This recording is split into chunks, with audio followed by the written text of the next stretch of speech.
Hi folks, and welcome to episode 3 of the Average Gamer podcast. I'm Joe Chip, your host for this episode, and joining me this week is Sully of One Guy's Opinion and Grant of Over the Edge. Right, and tonight we're going to be talking about Xbox and the 15 years anniversary. We're going to be talking about should gamers be coming of age, and we're also going to be looking at the mini NES. So first off, we've got Grant. Take it away, Grant. Hi, yes, I read the other day that apparently it's the 15-year anniversary of the original Xbox release, so I think that would have been the 16th of November. So obviously this was Microsoft's big entry into the console market, because at the time the big players were Sony and Nintendo. So there was it was a little bit of a, obviously, it was a big risk for Microsoft, despite all the resources they had behind them, to enter into a market that was dominated by these two big players. Obviously, Sega had kind of floundered with the Dreamcast, because I think 2001 the Dreamcast had actually stopped production, so it was a massive failure for Sega, really. So, I mean, my experience of the Xbox is I didn't buy it when it first came out, but I did buy it probably about a year after its release, and I got something like 3 games and the Xbox for like £150, which at the time was a great deal. And one of those games was Halo. And the original Halo, for me, was one of the great console experiences, like on any system, because I did have a PS2 briefly, but I didn't like it for some reason. I got rid of it. So I kind of got put off a little bit by console gaming, but I saw this Xbox on offer in one of the sort of big retail chains, and I thought, well, I'll give it a go. And it nearly broke my back trying to carry it home, because if you remember, the original Xbox was a bit of a beast. Yeah. Those fat controllers as well, and the controller, you had to sort of give yourself RSI just putting your fingers on it, because it was so huge. But when I plugged it in, I sort of soon realised how technically powerful this console was compared to the other machines on the market, and mostly because of games like Halo. I sat down and played Halo, and I remember thinking at the time there was a lot of hype about this game. Edge magazine had given it 10 out of 10. It was the first 10 they'd ever given to any game. And I thought, well, it can't be that good. And the first few hours I was playing, okay, this is quite good. And then I got to this level called the Silent Cartographer, which is notorious. And I just remember the ship just sort of coming into land, and you just seeing all these I can't remember the name of the aliens in it, but Elites and Grunts. Covenant. Oh, Covenant, yeah, the Covenant. You see them just sort of milling around on this beach, and it's like this big sort of war scene. And as you're coming into land, it sort of made me think how consoles can create these sort of memorable experiences. And for me, that was like, that sticks in my mind as one of my favourite memories of like any Xbox console. I mean, obviously I've got some more as well with later when I got a 360, but I'm just wondering if you guys own the original Xbox, or if you didn't, what your favourite Xbox memories are. Well, I think the original Xbox is probably where most of my favourite memories are. But I went from the Nintendo 64, and then I made the leap into the original Xbox, which you'd probably agree, like Nintendo 64 is a lot more family, kiddie orientated. There were some adult experiences on there, but then making the leap into the original Xbox was just absolutely mind-blowing. Like, it was mind-boggling, because you're going from like a system that was capable of some kind of 3D, but then you went into the original Xbox where more or less every game was a true 3D experience. Yeah. I actually picked up the original Xbox purely to play Halo at the time. Like, for me, it was the system seller, like everybody says, and it was absolutely amazing. Like, Halo was just an incredible experience. It was also groundbreaking in the sense that it was the game that introduced the modern control system that we've got now. Before that, we've mentioned this before, I'm sure. Before that, games on console, first-person shooters on console, were a dog's breakfast, frankly. And no, you're right. You just couldn't play them a lot of the time, and this is why I stuck with PC. I think a lot of people stuck with PC because, like you say, that's a very good point. Halo was the first game that set that control system in place, because prior to that we had the N64, and games like GoldenEye. I think if I remember rightly, GoldenEye's controls were actually inverted on the N64, so they didn't make any sense. And Halo was one of the first games that made sense to play, to play a shooter on a console in that way. And I think, for that reason alone, it's kind of a seminal game because it set that standard. I mean, aside from the fact that it was an amazing game to play, I think by the time I got to the end, I was just blown away by it and thinking, yeah, I can see exactly why this was a 10 out of 10. Yeah. It was a shooter experience that felt native to the system.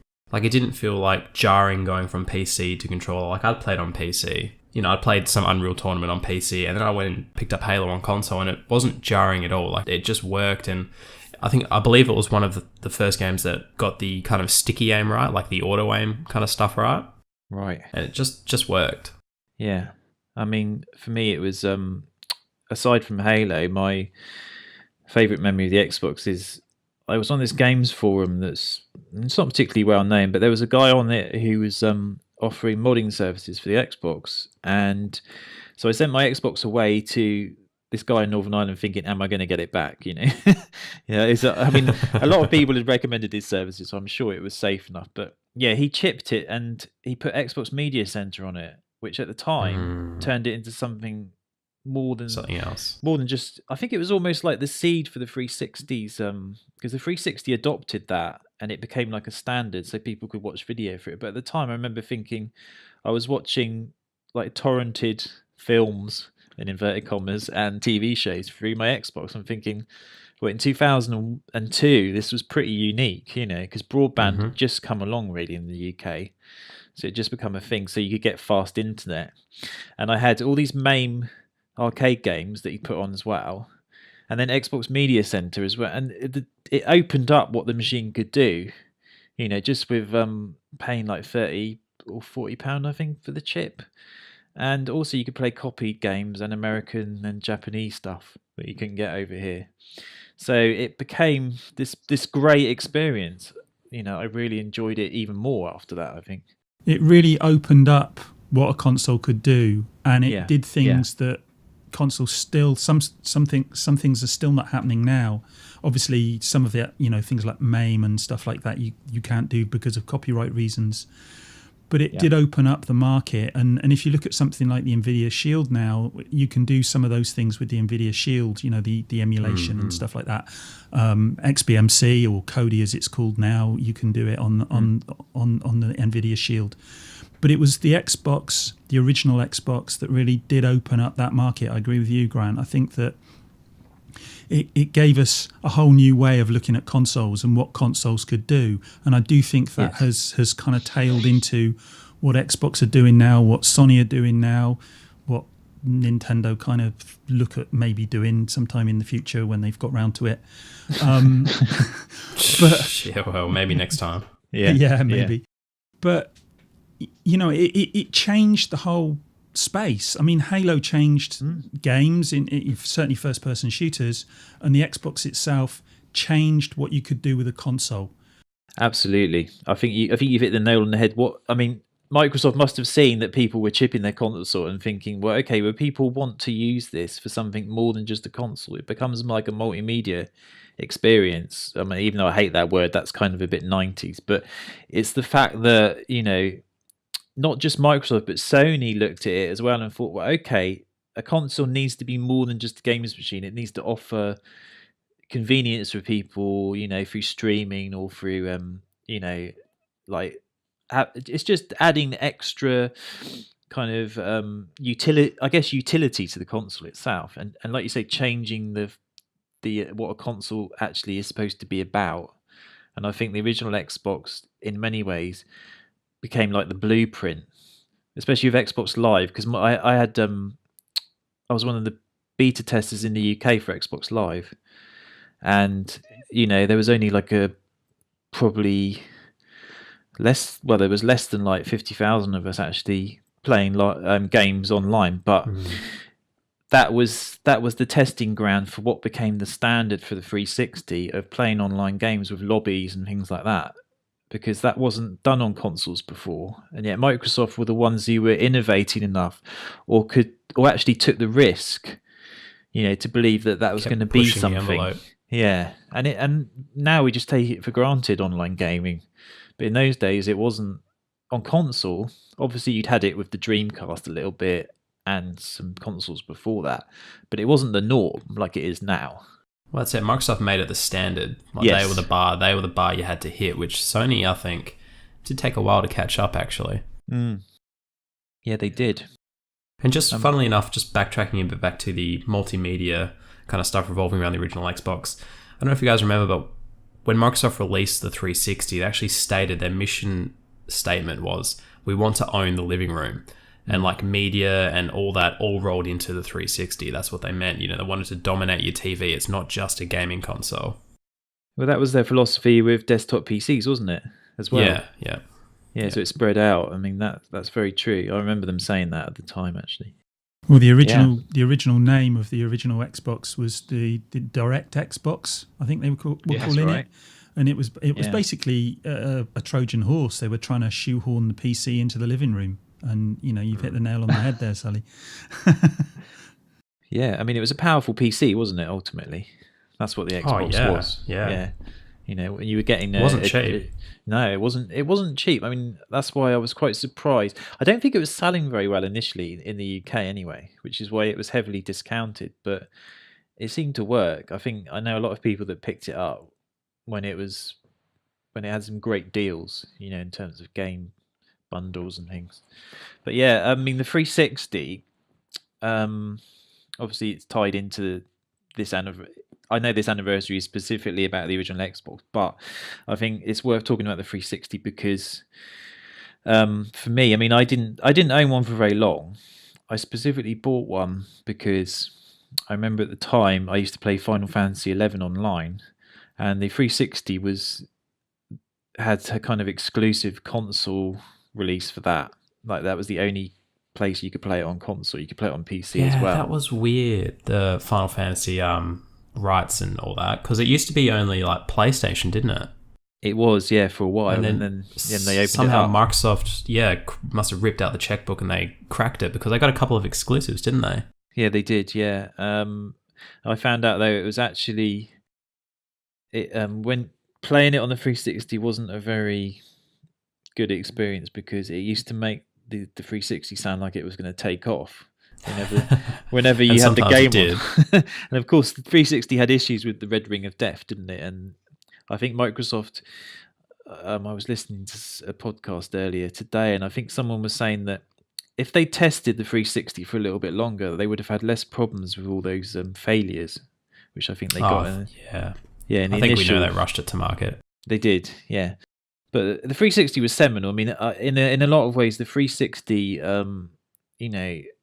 was a further development of that template that they had with the original Xbox, where, like you say, it was this multimedia, own the living room. So you got Xbox Live, you got Xbox Arcade was a huge part of that as well. Develop that made Sony look at the importance of indie games, I think. It's probably bigger then than what it is now, actually. Like, now we just look at it as individual indie titles, but Microsoft really did usher in that indie dev scene. Yeah, I mean, you can't understate how important I think Microsoft entering the market really did shake up the console market in a good way, because Sega had basically failed again with the Dreamcast, which made me sad personally, because I had a Dreamcast and I liked it. I thought it was a good machine. Have you seen people are still doing homebrew for that console? Really? God, I didn't know that. Yeah, there's websites dedicated to it, and it's still getting releases to this date. I saw something the other day about a mod to allow it to go online again, using more modern technology rather than, I think it was dial-up, wasn't it, when it was first released? It was dial-up. I remember it had a 33.6 modem in the back of it, which even in 1999 was completely out of date. It was ridiculous. Have you still got it? No, I sold it a long time ago. I think actually it was starting to get a bit unreliable reading discs. Right. So yeah, I wouldn't mind checking out some of these homebrew titles, because apparently they're pretty good. Like, people have spent years putting them together. It wouldn't surprise me at all. I mean, some of my favourite games have been on the Dreamcast. Power Stone, Soul Calibur. They were great. the Dreamcast was a powerful machine for the time, without a shadow of a doubt. But I think Microsoft sort of stole in where the Dreamcast, and sort of occupied the space that the Dreamcast vacated almost. What little space was left. Exactly, yeah. And even some of the games, though, as well. Your Project Gotham Racing came directly from... I can't remember what the Dreamcast game was, but... Metropolis Street Racer. That's the one, yeah. I was playing that the other day on emulation. It's a great game. I mean, PGR2 I played on Xbox Live. That was the first game I played with other people on live on a console. And for me, that sort of experience remains with me because it was a lot of fun. As I said, it was a small community. And... you kind of got to know the same sort of people that you played with, because you sort of it was the beginning of this whole idea of having a friends list as well, when you played live, which is another thing we take for granted nowadays. Yeah, I didn't actually go live until the 360 days, but I do remember one of my earliest experiences of live was Halo 2. And obviously spending one entire generation playing Halo and playing a lot of Halo 2 single player and then going live, I'm like, yeah, I'm pretty good at Halo 2.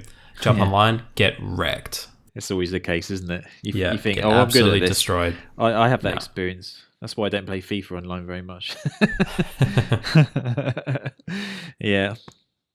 So here's another 15 years. It'll be interesting to see what they do with the Scorpio coming up as well. And that's it. Will there be any more generations? That's the question.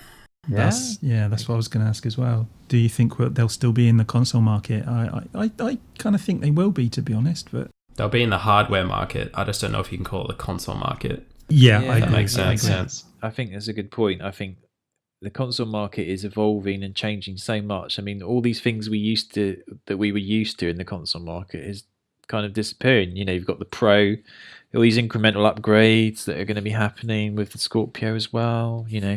So what is the console market going to look like, if it carries on? Yeah, well, I mean, we know we're going to get one more generation out of Sony because they've stated that's what they're going to do, but... Yeah, I don't know. I don't know if it's sustainable anymore. Not when you have Microsoft, on the other side, just going balls to the wall. Basically just wanting to release hardware and just make it all a family. And after that, I guess we'll all be in VR trying to escape from the horrors of the real world. After that, Donald Trump's blown us all up. Yeah. Yeah, you emerge from your headset and find that there's nothing left. Yes, exactly. Yeah. Oh, that would be me, finding out I've accidentally missed a week of work and I'm fired. You're fired. I think the only other thing I'd like to just bring up very briefly is something that we haven't touched on yet, and that's the fact that the original Xbox, had a hard drive, and I think that was a big deal as well. Yes, that's a good point. I didn't mention that. Yeah. It was one of the main things. I mean, when you think about it, it was such a big deal, that console, when it came out. It changed so many things. You talk about live, you talk about it's the first console with a hard drive in it. That Halo created the method which we use to control first-person shooters now, and some third-person shooters as well. And it was well, I think you used the word earlier on, seminal, really. And I think you're right. I think that the Xbox, and Microsoft coming into the marketplace really has had a positive effect. If you forget some of the other cock-ups they've made, like the Red Ring of Death and DRM, I think they were learning, weren't they, as they went along, and it became, obvious that as soon as they started hiring people that had a little bit more experience, they became sort of more confident in their decision making. I think Microsoft, and I know obviously they've had issues and they've made mistakes with the Xbox One, but interestingly enough, 4th month in a row, it's outsold the PlayStation, apparently. Yeah. Shall we move on then? Yeah. Okay, and what I was wanting to talk about is it time for gaming and gamers to grow up? I don't know if you guys noticed this week, but there was a story that came out from one of the notorious YouTubers about the PS4 Pro overheating and catching fire. Oh, really? Oh, yeah. I did see a video about that. Yeah, it looked a bit like a fake story to me, and it looked like, fanboys attacking each other again and trying to find any reason they can. It's I saw one guy looking at it who said that it looked like it'd been burnt from the outside in, or that it might even been a mock-up. So Right. I'm looking at that. I'm looking at the infighting that goes on. I'm looking at the way in which, people rag on people online if they're, not good enough or whatever. And League of Legends. Yeah, and you look at what's going on with the kind of nexus between art and sport that's going on with gaming, and the fact that if you look at games and the way they're developing, and the fact that we're still in the very early days of gaming. I know it's been going for 30 years now, but it's still very early on when you compare it to literature or art or even film. And I think if you add in the kind of machismo that goes along with the sporting kind of idea that you get in gaming, it creates a fracture between the two ideas, if you like. And so you end up with these groups of people who cling on to what they think gaming should be. And they rag on each other, they shout at each other, they call each other names, pony, and so on and so forth. And we end up with this, this issue of infantile behaviour. And Fanatics. I just wondered, exactly. And I wondered what you guys thought. I think I've equated it before in the past to supporting your favourite sports team. So we all know how that pans out. Like you get quite into it, you like to back your team. So I think that plays into it as well. But as well, I think when you're spending such a large quantity of money on a device, people defend that device because they want to validate their purchase and they want to defend it. And I think there's something deeper and more psychological going on in there than just, it just being they support their team. Yeah. Yeah. I think you're right. In the sense that I think the issue with gaming is that partly derives from what you said about it being quite a young industry still, and I think because of that, I think I touched on this in a video that I did. It's stuck in a very adolescent mentality, gaming, in the sense that the games that we get made are, in a lot of ways, if you look at a game like Grand Theft Auto, for instance, it's considered an adult game, but actually the themes in it are actually quite adolescent, where it's like a power fantasy, So a lot of games are obsessed with the kind of baser aspects of our culture, and I think that is because gaming itself is quite adolescent in its kind of focus. I think it's starting to change in some ways, because you've got obviously indie developers that are trying to make games that are a little bit more artistic and that have a little bit more kind of creative vision.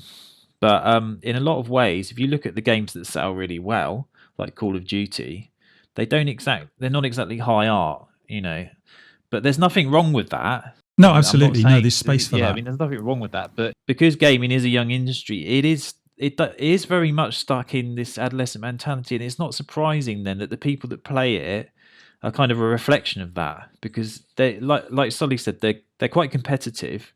They like to justify why they've purchased certain systems and certain games.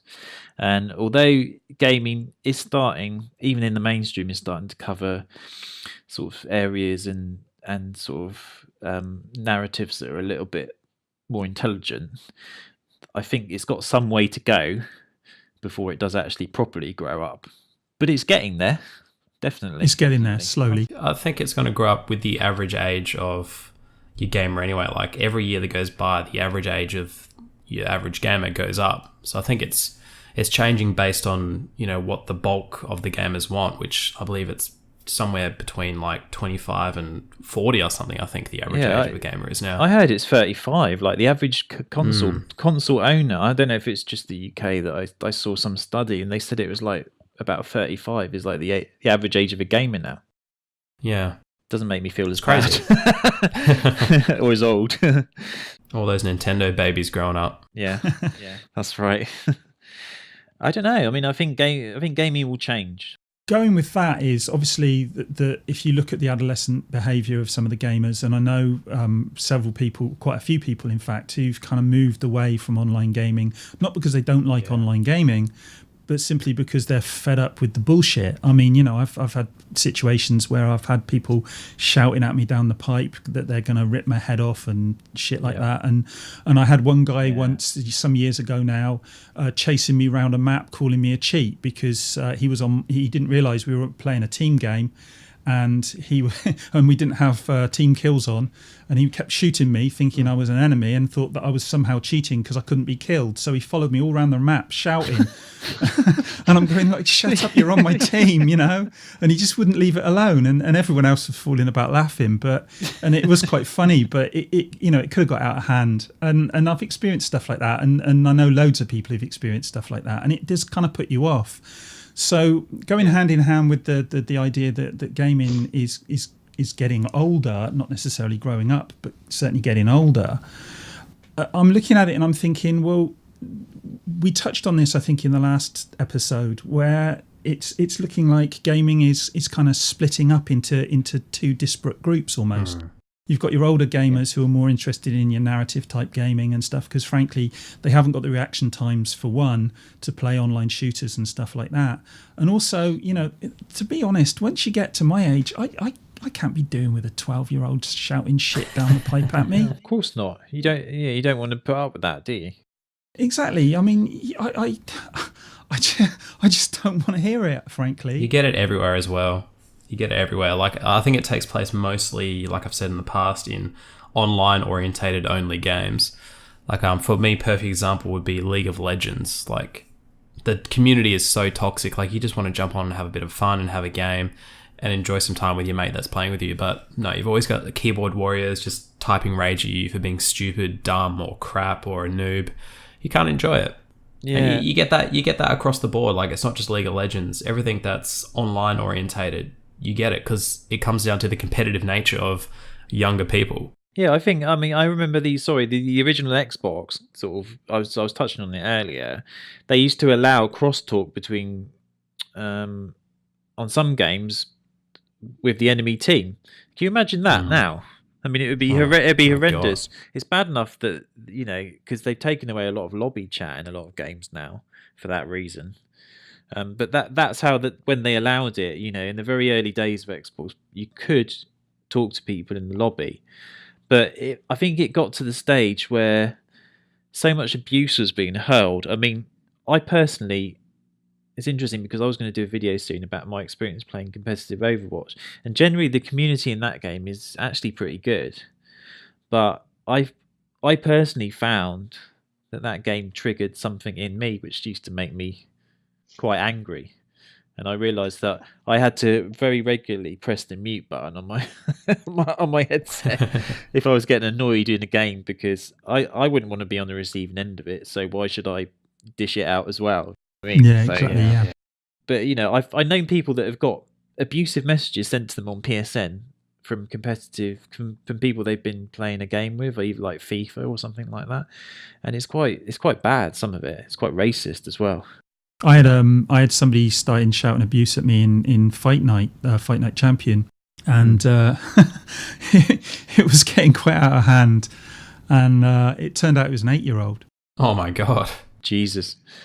Yeah, and I mean, what made matters worse was the fact that he'd actually handed my ass to me on a plate before doing it. So it was quite embarrassing, really. But when I brought it up and I said to him, this is getting out of hand, I ended up with his brother on there, and that's when I found out that he was an 8-year-old. He's going, you shouldn't have a go at an 8-year-old, and I'm like, fucking 8-year-old playing Fight Night, Yeah, he shouldn't be allowed on it, No, exactly. It's ridiculous. I mean, my kid's 7, he's 8 next June. I mean, I wouldn't let him play Fight Night. I certainly wouldn't let him play things like Call of Duty. God, no. Can you imagine just pollute the mind?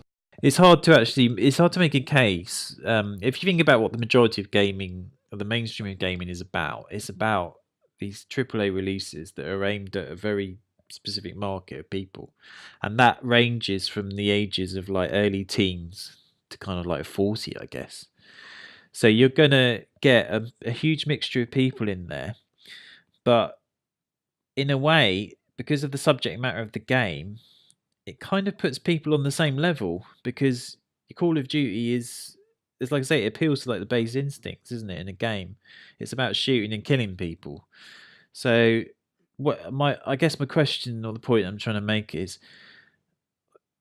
if gaming is going to evolve or it's going to grow up, I think maybe the mainstream games and the games that are being made, they need to start changing and need to start offering something a bit more than like your base shooting game, because I'm sure there are other ways of entertaining people. So that's interesting, Grant, because I think you briefly touched on it there. I think you could almost use this as a case in point example. If you look at Call of Duty in the last 3 years and how the sales have basically fallen off year after year after year.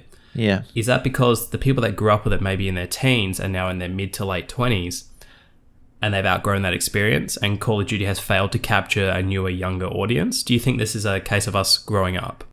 I think so. I think you could make a case for that. I think it could be that it's a case of brand sort of tiredness, because it's been going for so. I mean, if you compare it to say something like the Bond movies, how long have they been going? Eventually, if like you say, if you don't change it or evolve it so that it can appeal to a new, younger or different audience, then the sales are going to go down.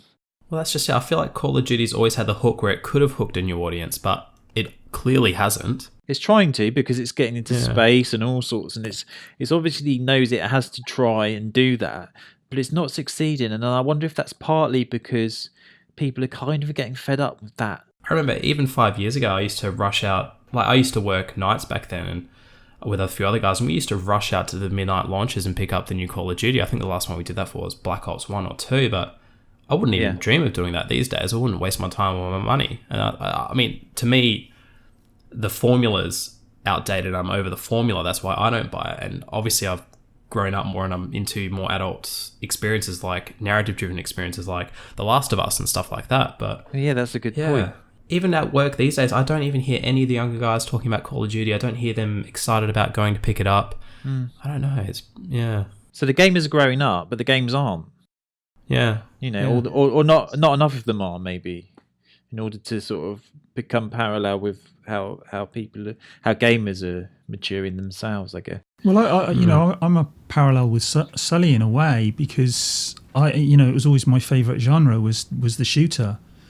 And I mean, some of it, as I touched on earlier, some of it's down to the fact that you get older and your reactions aren't quite what they used to be, and so you're looking for a different experience. You still want a game, but the thing you're looking for is maybe a little bit slower and a little bit more in depth, and maybe more narrative driven. And I do think there's an element to that in what's going on with Call of Duty. I do think that the people who have played it in the past have just kind of moved on, and maybe that's a good sign. Maybe we'll get more The Last of Us and games like that coming out. I hope so. I mean, Naughty Dog for me make sort of very, they're wizards. Yeah, they are wizards. They get so much out of a console. You look at Uncharted 4 and how that game looks natively. I bet it looks amazing on the Pro. But it is incredible how they managed to captivate you and create that narrative experience that is a prime example of how gaming can evolve. I mean, I did the video on it, about the evolution of games, because Uncharted 4 to me is an example of how games have evolved from like, say, 10, 15 years ago. Partly because we've got the technology, but also because we're starting to learn better ways of communicating using games. You look at a studio like Naughty Dog, and it almost makes you wonder, like, where have you been all my life, and why is nobody else doing this yet? The experiences they deliver are they're unreal, and it makes you wonder, like, come on, like, you look around like, come on, where's the next studio that's going to do this? Yeah. Well, in a way, before they came along, we had Half-Life, and I do think that Half-Life was the progenitor, if you like, of Naughty Dog stuff. It's no coincidence that was it Neil Druckmann, I think, said that he'd happily make Half-Life 3. Oh God, yes. Please. Yeah, he called it as a big influence, didn't he? I love it how he's just like, he'll happily make it. Like, he's not concerned about making it. He's like, yeah, I'll make it. But you're Do right. it. There's not enough of that kind of experience out there, and I think there's a big opportunity for developers to come up with more of those types of games. I mean, they sell really well, and every year we see more of Call of Duty and all these things, and tried back to cornflakes again. Keep reinventing the wheel, and maybe we do need more grown-up games. I'd like to see a lot more of that kind of game. I think we do. We definitely need more grown-up games, and my hope is that we'll get more of them. I mean, I look at gaming now, and I am impressed by a lot of games. I mean, I'm impressed technically, aesthetically, but also, I mean, I'm seeing that games are starting to evolve, and we will get companies other than Naughty Dog. I think we've got. Is it Sony Bend that are doing Days Gone, which is that zombie game that looks... Yeah, I think so. I mean, that to me looks like a sort of a Last of Us style game in many ways, but I don't know a lot about it. Even the colour palette looks similar. Yeah, it is starting to happen. I mean, Dishonored, the people, that sort of world, it is... Because we've got the technology, there is a lot of scope to make games that are more sophisticated and that can offer a more mature experience. Just personally, I almost feel like Microsoft with their first-party titles are falling a little bit behind in this respect. I mean, you look at what their first-party titles offer, it's Gears of War, Halo, and Forza, and a handful of other titles like Sunset Overdrive. There's not necessarily that experience that appeals to, an adult. Yeah, I think that's a good point. I mean, the only thing that I can think of on the Xbox that sort of compares to what Sony are doing is maybe Quantum Break, but even that wasn't a massive success, was it? I mean, I don't know with the game how good the game was, but it did interest me. I thought it was a better game than a lot of people gave it credit for. I like the time travel aspects of it, and I thought they did that very well. There were some reviews that were very sort of picky about it and saying that it was like just a MacGuffin to allow them to have superpowers and stuff, and I think that's absolutely wrong. And I got quite annoyed with a couple of the reviews over that, because it wasn't just a MacGuffin, it was central to the whole story, and it was quite a well thought out story and quite well done. Having said that, it was a flawed game, and it was not at all perfect, but I think it was a better game than a lot of people gave it credit for. But that's my my personal take. It interested me, I must admit. I looked at it and thought, Christ, I would really love to play that game, and if I could have afforded an Xbox One, that's the type of game I would be buying. Because, as I said, when I was looking to buy the console, I just looked at the exclusives and I thought, okay, well, there's just a few more here that I like. But it's those type of games, those sort of narrative experiences where Quantum Break didn't they put this like TV show in the middle of it. It's that sort of innovation that I like, and I think gaming should. Games developers should be encouraged to do a little bit more things like that to help the medium kind of innovate and evolve. Yeah, I'd definitely like to see Microsoft push the envelope a little bit more there. Yeah, I agree as well. Shall we move on now and get on to Sully's subject? Because we've kind of drifted off course, but that's fine. As we do. Yeah, as we do. Always. Yeah, so I just wanted to quickly touch on, I actually made a video earlier in the week about this, but I wanted to touch on with you guys what you thought about the mini Nintendo S launch and the limited supply of stock, and whether or not Nintendo have or have not maybe limited the amount of stock going out to the market to ramp up hype and pre-orders, but more to basically look at the business aspect of it and what you guys thought of that kind of approach business-wise. Especially considering Nintendo in the past have had issues selling home consoles, and now they seem to be intentionally limiting it themselves. Seems bizarre. Yeah, definitely. I think that if they're doing it deliberately, then I think it's shoddy practice, personally. And I don't think it's going to help them. I think it will come back and bite them on the arse. I mean, we've had this with Sony and Microsoft in the past, and Nintendo, actually. I remember when the original Wii came out, it was short supply. Yeah. But whether that is deliberate, whether that's manipulation of the market, or whether it's just, underestimating sales, it's difficult to know. I think maybe it's a little bit of both sometimes. I don't know. With this one, it's a difficult call, isn't it? Because it could quite conceivably have been that Nintendo had no idea what the level was going to be of sales. My only argument would be is that we heard about it a very, very, very long time ago, and pre-order sold out a very, very long time ago as well. Yeah. And I would imagine that would be enough time for them to adjust their production level and get more units out there. Like we heard about it months ago. Like that's just my one defense in this regard. And I think that's what a lot of people come back to as well, is that they had time. Yeah, and if you look at what's happened with some of the sort of knockoff Sega consoles that have come out, the third-party things that have come out, they sell like hotcakes as well. They sell pretty well.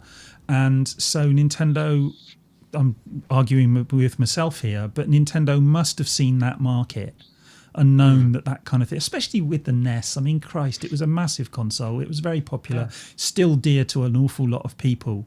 I never owned one personally. But they must have had some inkling that it was going to be, wanted by an awful lot of people, especially people sort of my age and a little bit younger. Is this not part of the reason for pre-orders? To gauge the level and desire of the product? Partly, yeah. I don't know. I think the issue here is that, we touched on how this situation happened with the Wii. I mean, I remember buying a Wii at launch in 2006, I think it came out. And I was told at the time, and I looked on the internet, there's going to be a shortage. You're not going to be able to get hold of one. I went straight onto Amazon and ordered one, and it was not difficult, believe me. But the problem was that they were perpetuating this story, and I'm not sure whether it came directly from Nintendo themselves or it was just one of those things that gains momentum on the internet because someone happens to say it, where we were led to believe there was a shortage. And whenever you artificially, create a shortage yourself because you're the parent company, or you create a story behind there being a shortage, usually it's done in order to increase interest so the product can gain some momentum. But if you can't get the product into the hands of the consumer, they are going to get annoyed with the company in question, because Nintendo would have known about this situation. They would have known about the level of interest because they have people working in their marketing and PR departments that know all about the NES demand. This was being covered by a lot of the big gaming sites, the fact that this thing was being released. And a lot of people were interested Everybody was in it. excited. Loads of people who didn't play NES games wanted to get in on the action because they had 30 of the best games on the system being bundled in with it. So Nintendo knew about the demand. So it makes me think this is down to incompetence. I really think that they underestimated That's the scary things. thing, isn't it? I think they're incompetent personally in a lot of their marketing, and they are just not very. I don't know if it's a Japanese thing, because I've heard the stories about how they can be slow in certain aspects of Japanese businesses to respond to things. So it might be that Nintendo's top brass or their hierarchy has changed, hasn't it, in recent years? So they might be that they just don't quite have the right people at the top of the business, which makes me think that the Switch is. I hope it doesn't. That's struggle. a big can of worms, but you're probably onto at least something partially correct there. That's just my feeling on it, anyway. Yeah, it's bizarre. I mean, doesn't make sense, does it? The way that they represent themselves as a toy company as well, I find that weird. I mean, you're clearly, yes, you do make amiibos, you make toys, and you sell merchandise, but you make software that's playable on devices that are considered gaming machines. So you're not a toy company. I think the whole mentality is a bit weird, and I think you're right. I hope it's not incompetence, because if it is, then they're in trouble. I hope so too, because I don't want it to be incompetence. But if you underestimate, or you sort of mismanage the launch of a product, it's a very strange situation, because severely underestimating demand has caused these situations to occur where I saw someone selling one for $13,000 on eBay. It's ridiculous. That's it. They created a breeding ground for scalpers as well. So again, they're eating into their own pockets, and they're eating into their consumers' pockets as well. Whereas they could have pulled their rake out and just opened their wallet up and pulled the money into it. Like, it's ridiculous. If they have intentionally done it, it's bizarre. I can understand, like you said, that if they may be artificially creating this sense of a supply issue, which is going to make people who were on the fence go, okay, I have to decide now. I'm going out to the shops to get one right now, just in case there's an issue. I understand that. That's smart. Yeah. But to intentionally create a real shortage, it's bizarre. we're not going to know the true story, are we? I was just going to say that if they'd have played this correctly and they priced it at the right point, so it was a kind of impulse buy, it would have been something that an awful lot of families would have been having for Christmas, just to sort of plug in and sit around and have a blast with over Christmas, even if it didn't get a lot of play after that time. Yeah. It's done its job. It's kind of it's got everybody interested in Nintendo again prior to the Switch coming out. Great bit of marketing. Everyone's happy. Yeah. Everyone's feeling good about Nintendo, and then the Switch comes out. But with this, with this happening, it could leave a nasty taste in people's mouth and backfire on them and have completely the opposite effect. It's one of those pieces of fan service that they've just cocked up for whatever reason, but I think you're right. Like it's come at an interesting time where it's a really nice, fantastic package. And Joe, like yourself, you've spent your earlier years and younger years playing and growing up with the NES and SNES and all that. And it's one of those machines you would have bought to have a bit of a nostalgia blast, but you probably would have bought it for your kid to also introduce them to what gaming was and, show them what the experience was like back then, Just share the experience with them. Perfect for that. I mean, I had a SNES and I loved the SNES. It was one of my favourite ever consoles. If they did a SNES version of this, like the mini NES, which they might well do, depending on I hope so. How they cock this up. I mean, hopefully it won't have an effect on that happening. But I think a SNES version would be even more in demand. Because the SNES had such amazing games. Especially later on in its life. Super Mario World remains one of my favourite games. It's just brilliant. It's almost perfect mechanically, that game. In lots of ways. And Nintendo are the masters of pure gameplay. Yeah. They're great at it. They're so good at it because they did. They knew exactly what makes a game work. The innards of a game work really well, and I really hope that this mini NES can get into the hands of as many people that have expressed an interest in it as possible. Yeah. It's cheap too. Yeah, and I'll 100% be buying one. Yeah. Wouldn't it be lovely just to sort of go out when you're doing your Christmas shopping and you see one and you pick it up as a family present sort of thing? It would be a really good Christmas experience for everybody involved. Yeah, the kids would like it and the adults would like it because everybody's probably had hands-on experience with it. Yeah, it's got that Wii element. I mean, the Wii was more expensive, but it's got that Wii attraction of the fact that it's the games are kind of basic enough to appeal to like everyone. Because it's just got that form factor as well, and it's not too expensive, so it's a bit of an impulse buy. And if they had enough in the shops, then those things would literally fly off the shelves, no doubt about it. I wonder whether they're going to do a massive drop right before Christmas, and it's just that's been their plan: build the hype and just pump it out the door a couple of weeks before Christmas. Well, that would be the right thing to do. I hope so. I'd buy one. I'm seriously tempted by one, but I mean, I definitely want to get the SNES version, assuming that they release that. Oh God, could you imagine if they? I don't want this to drag out over 10 years and them to do anniversary editions. I'd like to see them over maybe the next couple of years do each console. Could you imagine the collector mentality behind them releasing miniature consoles? Like, it'd drive collectors insane. Like, they'd be... Yeah. It'd drive me insane, the idea of owning all my favourite Nintendo consoles in their miniature form factors. Oh, God. I mean... It just blows my mind. The GameCube was almost the miniature anyway, wasn't it? Yeah. The size of it. That would be keyring size, Grant. Yeah. Take it to your buddy's house on your keyring for a LAN. Yeah. Oh, that would be brilliant. Okay, that just about does it for another episode. Thanks for everyone who listened and got this far with us. If you are interested in hearing any more from us, please feel free to check out the links in the description. And we're all pretty active on Twitter, so as I say, feel free to come and have a word with us.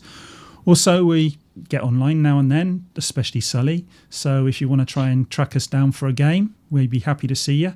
And that's about it, I suppose. We'll be back in 2 weeks' time. Till then, bye.